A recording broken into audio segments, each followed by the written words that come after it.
Lecture में हम लोगों ने देखा कि वेब वर्ल्ड वाइड वेब क्या होता है, वेब पेजेस, वेबसाइट्स, इसके बारे में हम लोगों ने नॉलेज गेन किया था। ठीक है, अगर आप मुझे थोड़ा सा एक्सप्लेन कर सकें प्रीवियस लेक्चर से कि वर्ल्ड वाइड वेब क्या होता है और वेबसाइट क्या होती है और वेब पेजेस क्या होते हैं। ठीक है, आप थोड़ा सा एक्सप्लेन कर दें क्या होता है।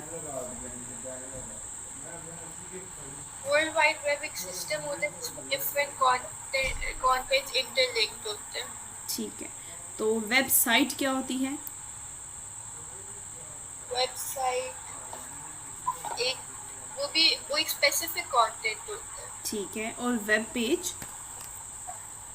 वो भी डिफरेंट कंटेंट्स होते हैं जो एक दूसरे से इंटरलिंक्ड। ठीक है, अब जब हमने डिफरेंट कंटेंट को एक ही जगह, जैसे हम लोगों ने कहा था कि एक बुक के अंदर डिफरेंट पेजेस हैं, that is known as a world wide web, जो आपस में एक दूसरे के साथ इंटरलिंक्ड है।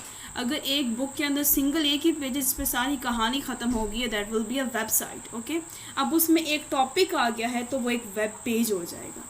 अब इसी तरीके से हम लोग उस वेब की डिफरेंट एप्लीकेशंस के बारे में पढ़ेंगे। अगर आपको थोड़ा सा आइडिया दे दूँ वेब एप्लीकेशन के बारे में, वेब एप्लीकेशन एक ऐसा सॉफ्टवेयर होता है जो रन करता है वेब सर्वर के ऊपर और जिसको एक्सेस होता है वेब ब्राउज़र के थ्रू, मतलब ये इंटरनेट के थ्रू होता है। आपकी सारी चीज़ें वेबसाइट के साथ इंटरलिंक्ड होती हैं। हाइपर जो हम लोगों ने HTTP पढ़ा था, HTTP क्या होता है? HTTP stands for hyper text hyper text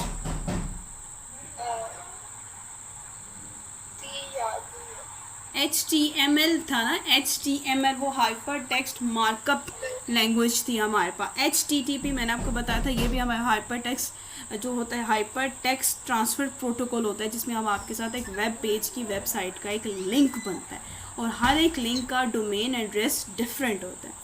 अब वेब एप्लीकेशन, हम लोग वेब एप्लीकेशन की तरफ अगर बढ़ें तो web application is a software program that runs on a web server. किसी सर्वर की मदद से, सर्वर कौन सा है? वेब ब्राउज़र जो इंटरनेट के थ्रू रन हो रहा है। ठीक हो गया।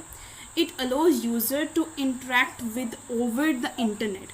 आप अगर किसी के साथ वर्ल्ड वाइड इंटरेक्ट करना है तो किसी न किसी एप्लीकेशन के थ्रू करेंगे। अब उसका वेबसाइट है, उसकी कोई ना कोई वर्ल्ड वाइड वेब है, ऑर्गेनाइजेशन है, तो वो सर्वर कौन सा है? इंटरनेट के थ्रू। अब परफॉर्मिंग टास्क, जैसे आप क्या टास्क कर सकते हो, जैसे मैंने बताया था कि ऑनलाइन शॉपिंग होती है, सोशल नेटवर्किंग होती है, उसके बाद ऑनलाइन बैंकिंग होती है। अगर आपने कहीं से भी कंट्री के किसी भी, आप मुल्क के किसी भी कोने में हो, आप ट्रांजैक्शन किसी करेंसी में भी करना चाहें तो आप किसी एप्लीकेशन के थ्रू कर सकते हैं। आपके पास इंटरनेट का एक्सेस होना चाहिए। अगर आपने दुनिया के किसी भी कोने से शॉपिंग करनी है, ऑनलाइन शॉपिंग करनी है, आपने जैसे एक एड्रेस पुट करना है तो आपकी शॉपिंग भी डन हो जाएगी। This is an web application. ठीक है, अब आपकी बुक से देखते हैं। On the other hand, a computer program which offers a service और execute task via browser and internet connection. Remotely accessing server is called a web application as shown in the figure 3 through web browser, or a web application can be visited by a user like customer relation management CRM system which handles retailing, supplies, promotion, customer feedback। आप लोग कहीं भी online shopping करते हैं ना, online shopping सबसे best जो है वो एग्जांपल है डेली लाइफ में इस वेब एप्लीकेशन को समझने के लिए। ठीक है, अब वहाँ पे हमारे प्राइस टैग्स हैं, ड्रेसेस की मेजरमेंट है, ड्रेसेस की पिक्चर है, उसके बाद हमारी हर एक चीज़ वहाँ पे अवेलेबल होती है। हमें स्पेशली एक एक चीज़ का स्क्रीनशॉट लेके कंपनी से या किसी भी ओनर से पूछना नहीं पड़ता है। हर एक चीज़ का वहाँ पे इजी होता है। आप वो जो होता है हमारे पास कस्टमर रिलेशन मैनेजमेंट, इन्होंने चीज़ों को किस तरीके से लेकर चलना होता है, इन्होंने रिटेलिंग करनी होती है, सिस्टम अपने जो उनका होता है ऑर्गेनाइजेशन में जो प्रोडक्ट होता है उसको सप्लाई कैसे करना है, उसकी प्रमोशन कैसे करनी है। और अक्सर जब आप कुछ बाय करते हो तो यहाँ तो आपको कॉल आती है, यहाँ पर आपको ईमेल आता है कि आपकी जो चीज़ आपने ख़रीदी है आप उसका फीडबैक क्या देना चाहेंगे, 5 स्टार्स देंगे, 4 स्टार देंगे, आपको एक कमेंट भी छोड़ना पड़ता है। तो ये भी आपके एक एप्लीकेशन है, आप इंटरनेट की मदद से दुनिया के किसी भी कोने में एक आप जो है वो इंटरेक्ट कर रहे हैं किसी कंपनी के साथ। ठीक है, at the back end there can be more than one server, मतलब वहाँ पे एक बंदा नहीं बैठा होता है।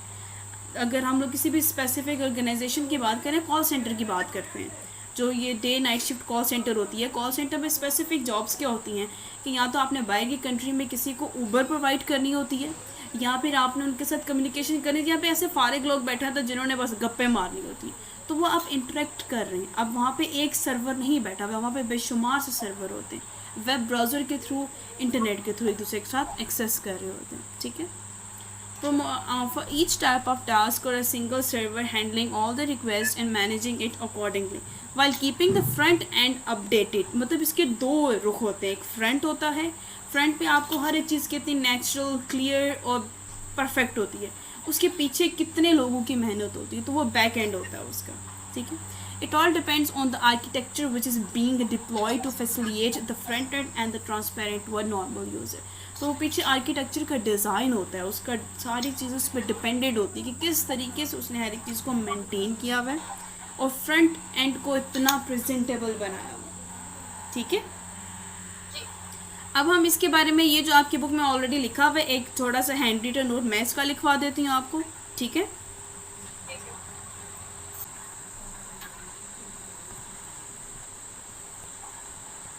शॉपिंग,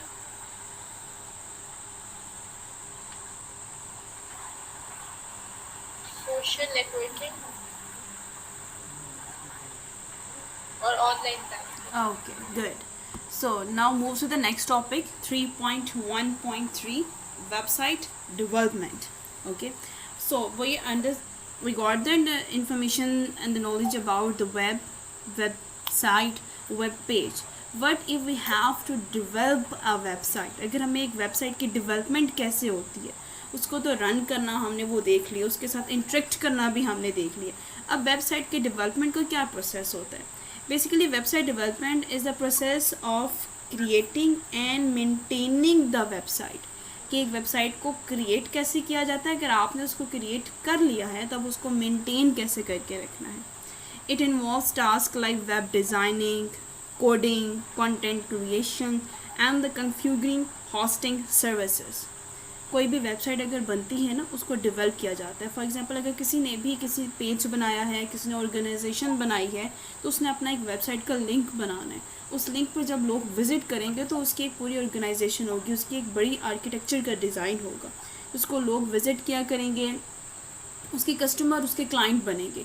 तो एक वेबसाइट क्रिएट करना भी एक टफ़ काम है, उसको आगे उसके मेंटेन करके रखना भी एक टफ़ काम है। अगर हम बात करें अमेज़ॉन की, हम बात करें फीवर की, हम लोग बात करें जो लोग गिग्स बनाते हैं, ग्राफिक डिज़ाइनिंग सीखते हैं, वो भी हमारे पास एक वेबसाइट की डेवलपमेंट होती है। उसको क्रिएट किया जाता है, आपके अकाउंट्स बनते हैं, अकाउंट्स में आपके लिंक होते हैं, वेब पेजेस होते हैं, यूआरएल होता है आपका जिसको आपने मेंटेन करके रखा होता है, क्रिएट किया होता है, ठीक है। अब इसी तरीके से इसमें और चीज़ें क्या आ जाती हैं। The goal is to build a functional, user-friendly site that meets the needs of its user and achieves specific objectives. अब आपकी बुक की तरफ आते हैं। Website is the first step to show your presence in the digital world. Website, अगर आपने कोई भी काम सीखा है ना, अगर आपका कोई ग्राफिक डिज़ाइनिंग सीखते हो, कोडिंग सीखते हो, तो आपकी एक वेबसाइट बनेगी जिसपे आपने अर्निंग स्टार्ट करनी है या फिर आपने क्लाइंट और अपना जो है कंटेंट लोगों के साथ शेयर करना है। तो website only shares information and contents and does not allow any changes by the viewer, ठीक है।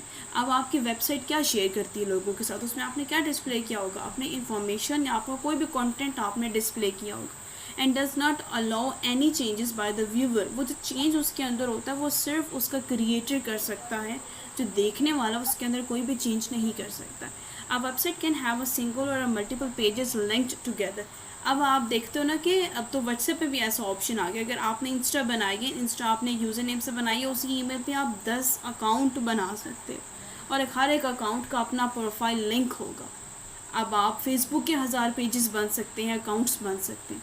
इसी तरीके से वो सारे पेजेस एक दूसरे के साथ लिंक होते हैं, ठीक है। उसके बाद for example you can create personal page of your interest highlighting your hobbies, activities and a passion.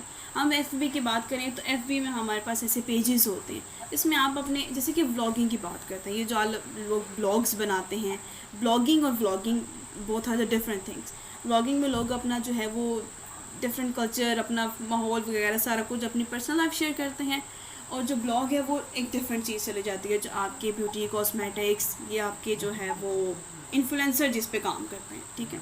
अब उनका एक पेज है, उन्होंने ज़रूरी नहीं है कि जो उन्होंने दुनिया के सामने रखा हुआ है वही है, उन्होंने अपनी फैमिली के लिए भी रखा होता है, फ्रेंड्स के लिए भी रखा होता है, जिसको उन्होंने थोड़ा सा प्रिजर्व करके रखा होता है सिर्फ अपने लिए। तो हर एक चीज़ एक दूसरे के साथ इंटरलिंक होती है। तो अब आप उसमें क्या है कि अपना इंटरेस्ट शो करते हैं, अपनी एक्टिविटीज़, अपना passion, you can share your ambitions and achievements. आपने जो ज़िंदगी में अचीव किया होगा, जो आपके गोल्स होंगे, जो आपके हैप्पी मोमेंट होंगे, वो भी आप शेयर कर सकते हो। Like photography is your hobby. अगर आप फोटोग्राफी आपकी हॉबी है, आप अच्छी अच्छी जगह घूम रहे हो, ट्रैवलिंग करना आपको पसंद है, आपने नॉर्दर्न एरिया पाकिस्तान के किसी भी कंट्री पे आप गए हैं, तो आपने वहाँ पे फ़ोटोज़ क्लिक की और आपने अपलोड कर दी, लोग आपकी फ़ोटोज़ को, फोटोग्राफी को पसंद करते हैं, आपको लाइक्स मिलते हैं, आपको फॉलोअर मिलते हैं। Again, albums on the website on a separate page. Anyone who visit the website can view the content, but in no manner can manipulate it. आप उसमें कोई भी चेंज नहीं कर सकते, उसको कुछ भी मैनिपुलेट नहीं किया जा सकता। हर कोई आके आपकी काम को देखेगा और सराहेगा और तारीफ़ करेगा। ठीक है।